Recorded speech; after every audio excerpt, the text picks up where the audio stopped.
इस क्वेश्चन में हमें कहा है man on the top of a vertical tower. एक मैन है जो एक वर्टिकल टॉवर के ऊपर खड़ा है। तो पहले बच्चा हम एक वर्टिकल टॉवर ड्रॉ करेंगे। वर्टिकल टॉवर कहाँ स्टैंड करेगा? ग्राउंड पे। तो ये हमने ग्राउंड बनाया और उसके ऊपर एक ये वर्टिकल टॉवर है। इस वर्टिकल टॉवर को हम कुछ नेम दे देते हैं लाइक ए बी, और इसकी हाइट को हम मान लेते हैं कि एच मीटर है। हाइट हमने एच मीटर ले ली, तो हम लिख देंगे let height of the tower be H metre. अब आगे लिखा है क्वेश्चन में ऑब्जर्व अ कार। अब जो मैन है ना, टॉप ऑफ द टावर पे खड़ा है और वो क्या कर रहा है? कार को ऑब्जर्व कर रहा है, देख रहा है। और वो कार कैसे मूव कर रही है? मूविंग कार है, यूनिफॉर्म स्पीड पे मूव कर रही है। यूनिफॉर्म मींस सेम स्पीड पे चल रही है, कमिंग डायरेक्टली टूवर्ड्स इट। और इट किसके लिए स्टैंड कर रहा है? टावर के लिए। और जो कार है ना, मान लो ये पॉइंट सी पे है। अब ये कार कहाँ मूव कर रही है? टूवर्ड्स द टावर, टावर के तरफ, यानी कि ए बी टावर की तरफ मूव कर रही है। और आगे लिखा है इफ इट टेक्स 18 मिनट्स। अब उसे कार को 18 मिनट लगते हैं for the angle of depression, ताकि एंगल ऑफ डिप्रेशन चेंज हो जाए। कितने से? 30 डिग्री से 60 डिग्री हो जाए। अभी एंगल ऑफ डिप्रेशन क्या होता है मैं भी एक्सप्लेन करूंगा।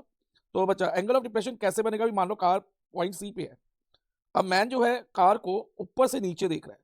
तो एक मैन की आईज से ना एक लाइन जाएगी, वो इमेजिनरी लाइन बनेगी, हमें दिखेगी नहीं, लेकिन हम इमेजिन करेंगे एक लाइन जा रही है मैन की आईज से। वो कैसे जाएगी?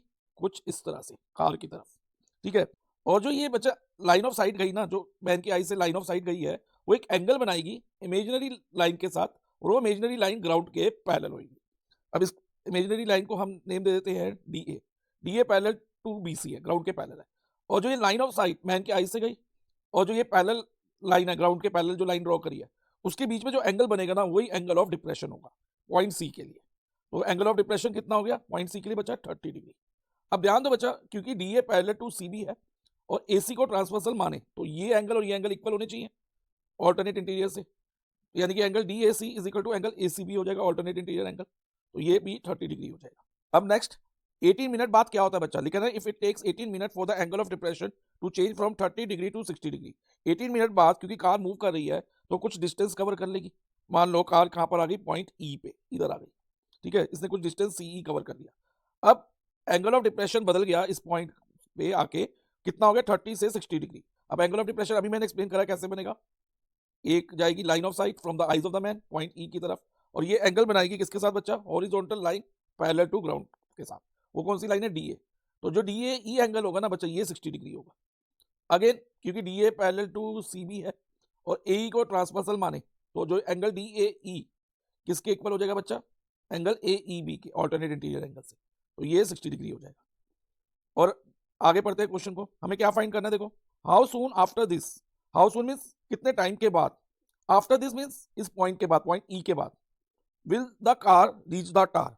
कार को कितना टाइम लगेगा टार तक पहुंचने में, यानी कि डिस्टेंस ई बी कवर करने में उसे कितना टाइम लगेगा, ये हमें फाइंड करना है। तो कैसे करेंगे इस क्वेश्चन को? ध्यान से समझना बच्चा। सबसे पहले हम एज्यूम कर लेंगे let speed of the car be V metre per minute. अब स्पीड ऑफ द कार कितनी होगी? V metre per minute. अब डिस्टेंस सी कवर करने में कितना टाइम लग रहा था कार को? 18 मिनट। तो हम लिख देंगे time taken to cover distance C is equal to 18 minute. Okay बच्चा। और हमें फाइंड क्या करना है? हमें फाइंड करना है time taken to cover distance B E. तो हम एज्यूम कर लेंगे let time taken to cover distance B E is equal to T minute. अब हम नेक्स्ट क्या करेंगे? हम डिस्टेंस सीई और डिस्टेंस बीई और डिस्टेंस बीसी फाइंड करेंगे। पहले हम डिस्टेंस सीई फाइंड करते हैं। तो डिस्टेंस का फॉर्मूला क्या होता है? Speed multiply time. तो स्पीड कितनी एज्यूम करी बच्चा हमने? वी।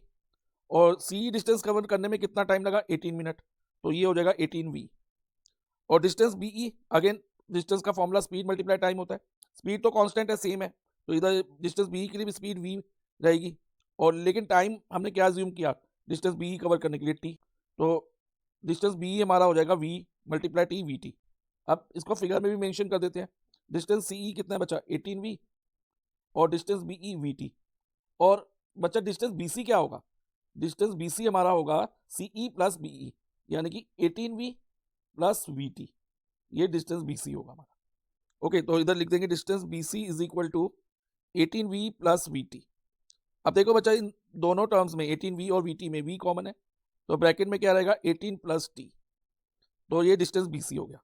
अब नेक्स्ट हम ट्रिग्नोमेट्री का यूज करेंगे। पहले हम लेंगे in right triangle A B ई।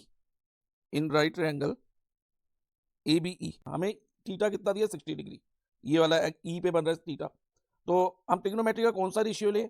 अब उसके लिए बच्चा ध्यान रखना, साइन जो होता है ना हमारा अपोजिट अपॉन हाइपोटेन्यूज होता है, और कॉस होता है एडजेसेंट अपॉन हाइपोटेन्यूज, और टैन होता है अपोजिट अपॉन एडजेसेंट। इसको याद रखने का एक तरीका भी है बच्चा, ओ आ ओया, ओ आ ओया, O H A H O A, sine cos tan. अब हम देखेंगे कि हमें कौन सा रेशियो लेना है।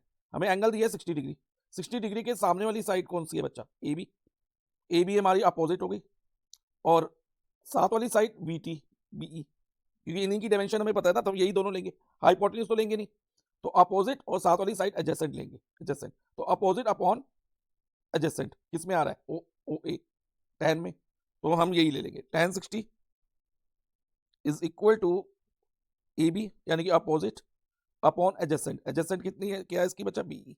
अब tan 60 अगर हम ट्रिग्नोमेट्रिक टेबल में देखें ना बच्चा, तो होता है √3, तो √3 is equal to A B कितना है, एच, और बी कितना है, वी टी, और इसको आप क्रॉस मल्टीप्लाई कराओ, h इंटू 1 h, और √3 into we T, √3 V T. अब ये वैल्यू बच्चा अभी हम मार्क कर देते हैं, इसको एक बॉक्स में रख दिया मैंने, ये अभी आगे यूज होएगी। तो अब आगे करते हैं हम, नेक्स्ट ट्रायंगल हम लेंगे ट्रायंगल ए बी सी।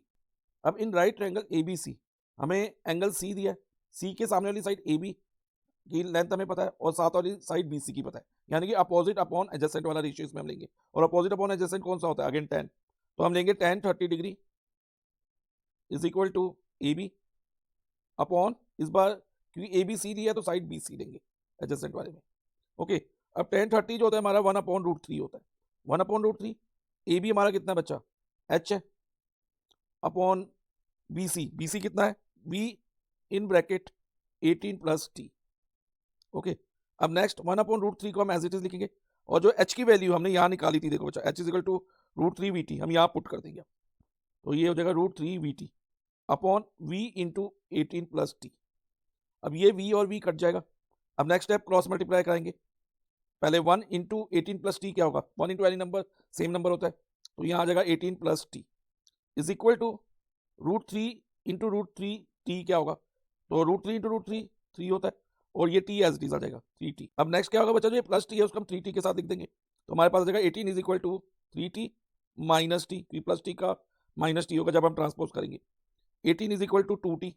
अब t की वैल्यू क्या होगी, क्योंकि इधर 2 मल्टीप्लाई बाई t है, तो जब हम इसको 18 के साथ ले जाएंगे तो हम डिवाइजर में ले लेंगे इसको, तो t इज इक्वल टू क्या होगा, 18/2, सो फाइनली t की वैल्यू हमारी 9 आ जाएगी। So time taken to cover distance BE क्या होगा, 9 मिनट।